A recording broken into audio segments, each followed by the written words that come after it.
Hey everyone, welcome back to the show. My name is Michael. I'm the CEO at Soul Strategies, and today I'm joined by Jon Matonis. Jon is the chairman of the board of directors at Soul Strategies and has been in this industry for quite a while. Jon was a derivatives trader at Sumitomo Bank and also a forex manager at Visa International. And he's been involved with cryptocurrencies and Bitcoin since around 2010. So, Jon, why don't you give us a quick introduction? What brought you into the crypto world? Yeah, happy to be here, Michael. It's interesting coming from Visa. I was on the research team for starting their own monetary unit, which never materialized, but still a very good concept, and they were on the right path, which is when I decided to launch a blog on digital currency and encryption. And it was a financial cryptography blog where, I covered a lot of research on digital cash at the time, a lot of the different implementations and experiments that were going on. I received an email from Satoshi in approximately 2010.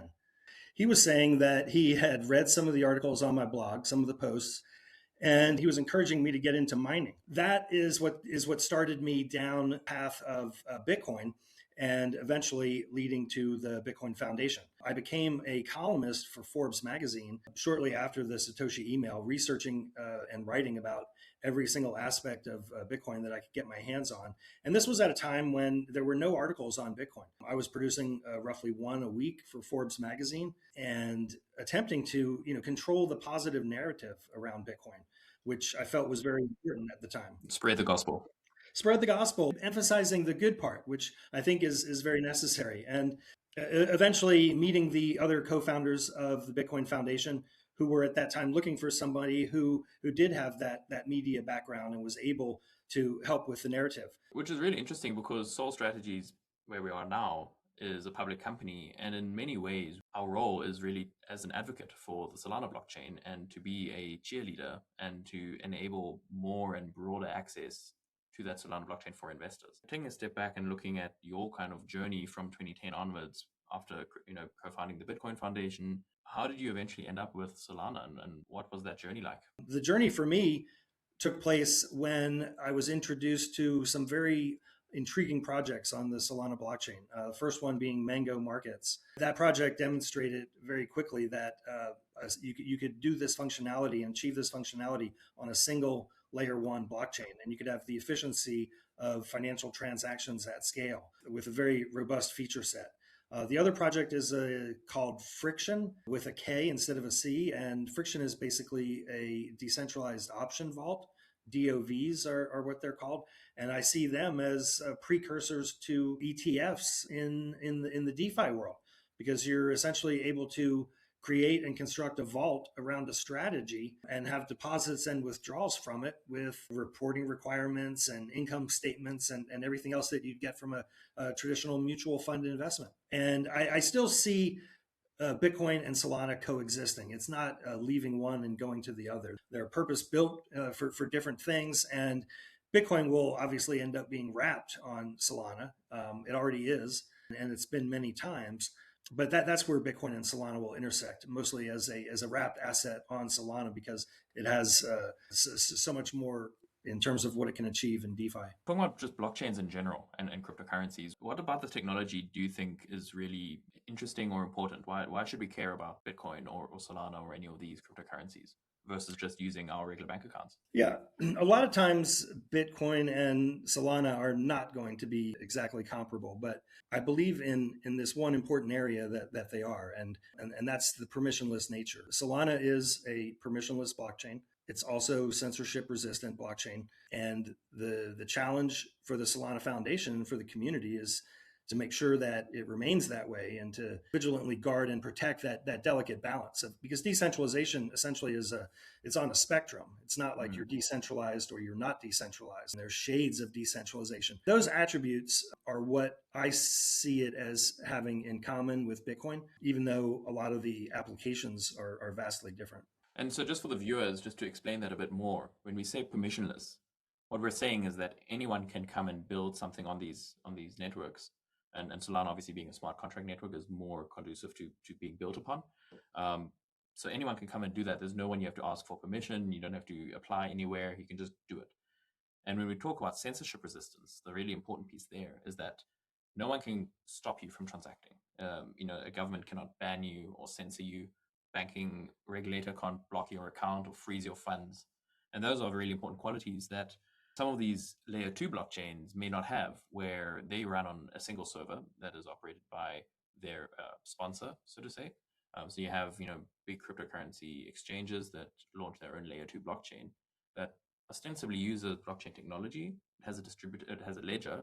It's supposed to be a distributed ledger, but it exists on a single node, a single server in a data center that they control, and they could switch off at any time, which is not censorship resistant at all. So that's a really important quality, which is what we value in Solana. When we talk about Solana and permissionless networks, censorship resistant networks, and we also look at your background with Visa, for instance, back in the day when Solana first launched, a lot of people were making this comparison of the Visa network and Solana being able to reach that scale and speed in terms of transactions per second. Others used to talk about NASDAQ at the speed of light as a way of describing Solana. How do you see the role of Solana in the context of payments and transactions, both for not just individuals, but for institutions, and the role that blockchain networks play there, and the role that privacy plays in that as well? Yes, excellent question. The opportunities for Solana are so much broader than just for Bitcoin. Bitcoin looks at the world in a store of value type way, where it's encroaching on the gold market, it's encroaching on the offshore bank account market, and the goal is to maintain a store of value. And it's a proof of work network as opposed to a proof of stake network. The broader goals for Solana cover not just the unit, which is Sol, but also the vast array of applications that you can get into, just starting with the financial applications. It doesn't have to end there, but it can be starting with the financial applications, similar to what you and Steve were talking about with real world assets on the other podcast. Those are the types of target opportunities for Solana builders when you start going into markets that are now covered by the NYSE, the CME, the clearing agencies like Euroclear and DTCC. Those are all the opportunities that are wide open for Solana. And it makes me mad every time that I look online at Deribit. Well, there's two things that make me mad about it. First is that it's not available yet to US citizens. But the other thing is that it can be so easily replicated as a DEX on Solana. And you can see technically how that can happen. But liquidity and volume is very sticky. And right now, 90% of the options volume is on Deribit. And it doesn't leave easily. It's hard to get, but it's also hard to lose. So you'd have to build up that liquidity if you were going to do a DEX on Solana. But it's not just that. It's the vision and the applications that you can see around that, where we need to have more projects. We need to facilitate and encourage more projects along those lines that are proof of concept so that they will start to generate some of the liquidity.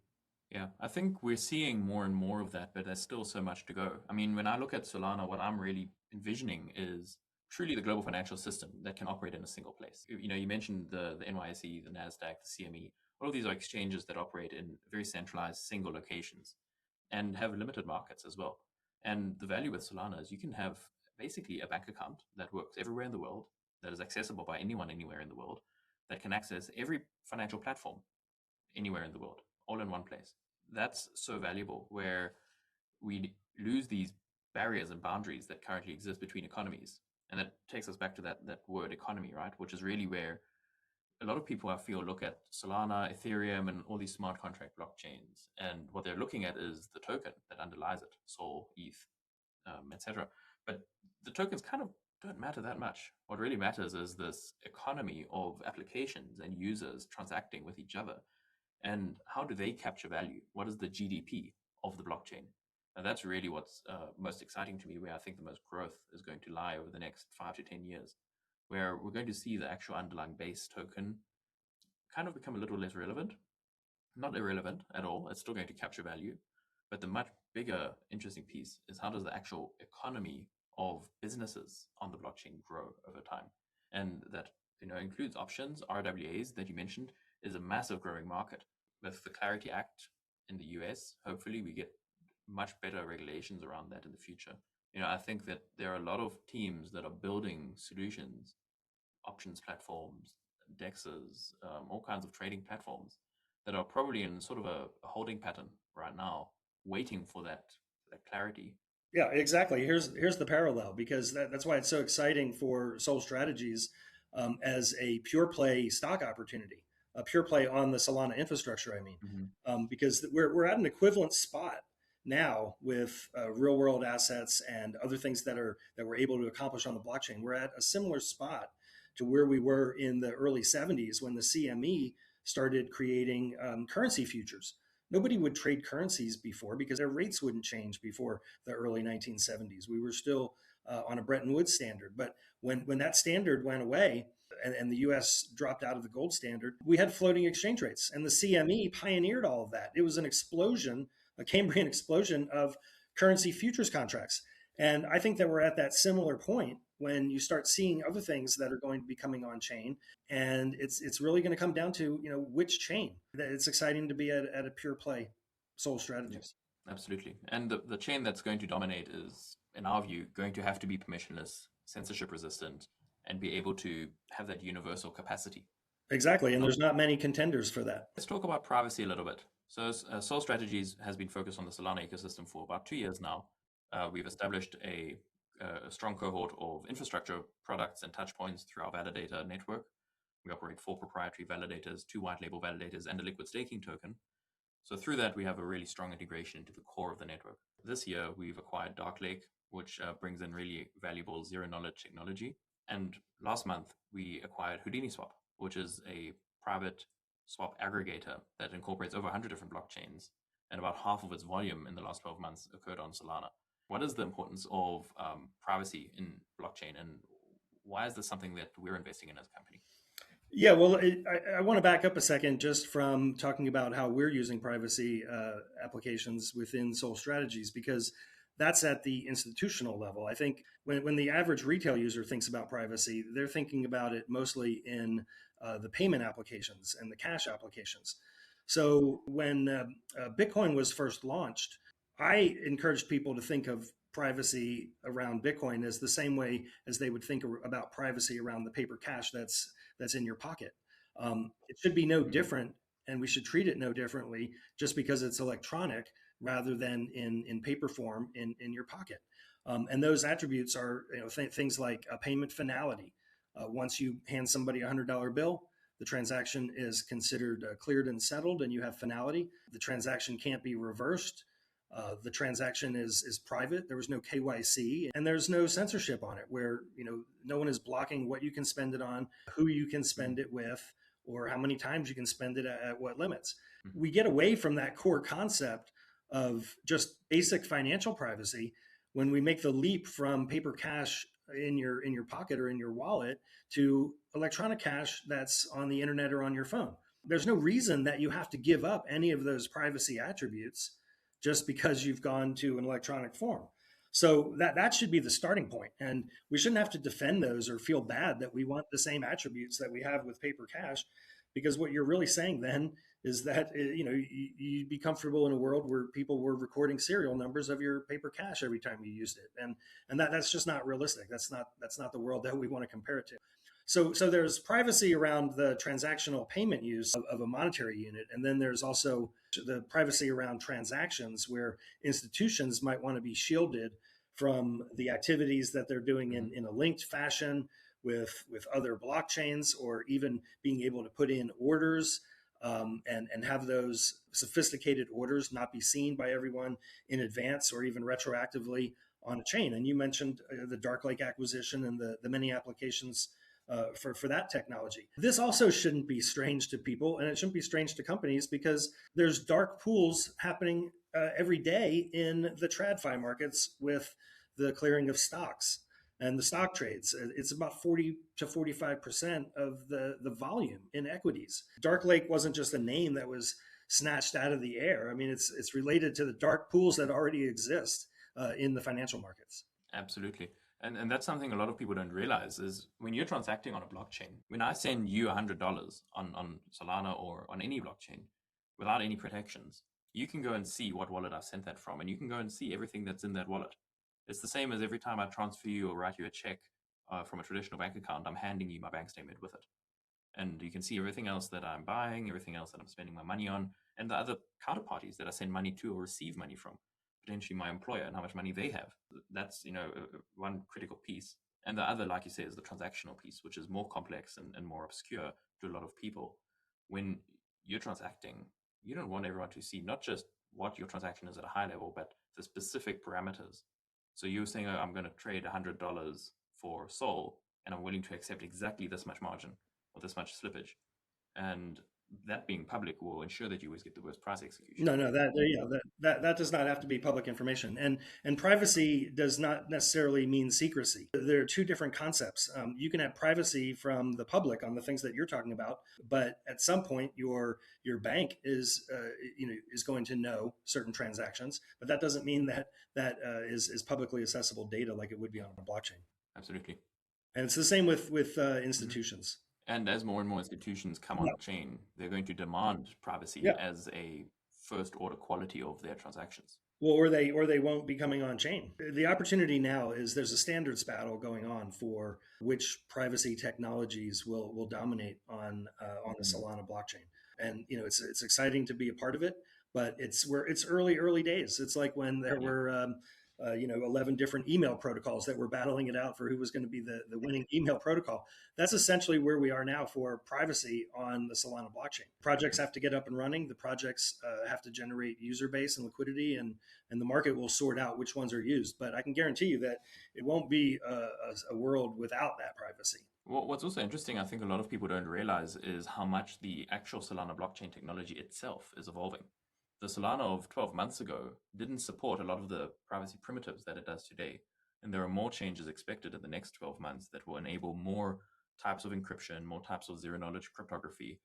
And that's an important piece and something we can see core developers are focusing on by expanding that underlying protocol to enable new use cases and new projects that can come along. So it's constantly evolving in what you can even build on chain. No, it's exciting times, definitely, and because those will get incorporated into the wallets and to the applications. And with the Alpenglow upgrade that's coming on Solana in the next 6 or so months, we're expecting a massive boost in speed as well. So Solana transactions are going to start finalizing in sub-second speeds.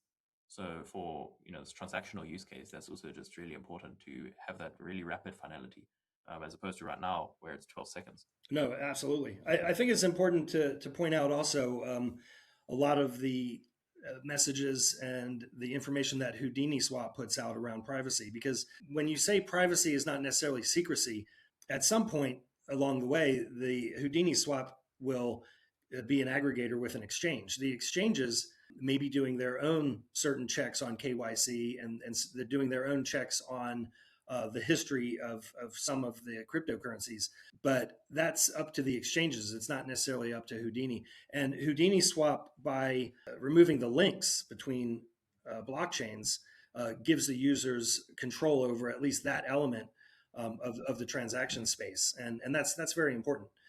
But I don't want to imply that it's something where it's custodial like Tornado Cash. Yeah, completely non-custodial. With Houdini Swap, never take custody of the funds.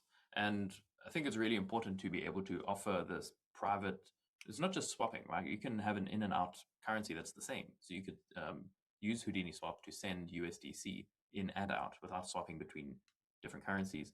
But being able to do that across chains is so important as well. As the blockchain ecosystem grows, having that mobility of liquidity is so important. So being able to say, okay, I've got $1,000 on Ethereum, I want to use a product that's on Solana or on Base or on Polygon or any of these other chains, enabling that flow is such an important use case, and doing so privately makes it even more user-friendly and valuable to people who want to protect their own privacy and security. Agree.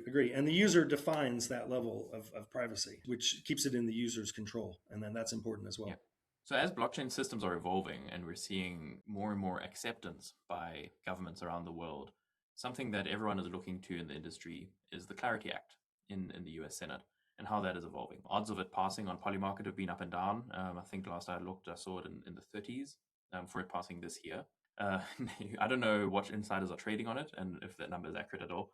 But obviously, as an industry, we welcome clarity, we welcome regulation, because having rules to follow is much better than just guessing. Where do you see Clarity Act heading?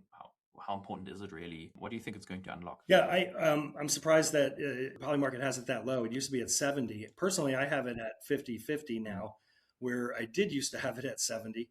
And I think that the climate is a lot better now in the U.S. than it was recently. that could be very fleeting, though. If something doesn't happen, it could change just as easily as the next administration changes, even before the next administration changes, because you're leaving it up to essentially rogue regulators. That's why I would be happy to see a clarity bill, even a bad clarity act that passes, because it can be amended and fixed later.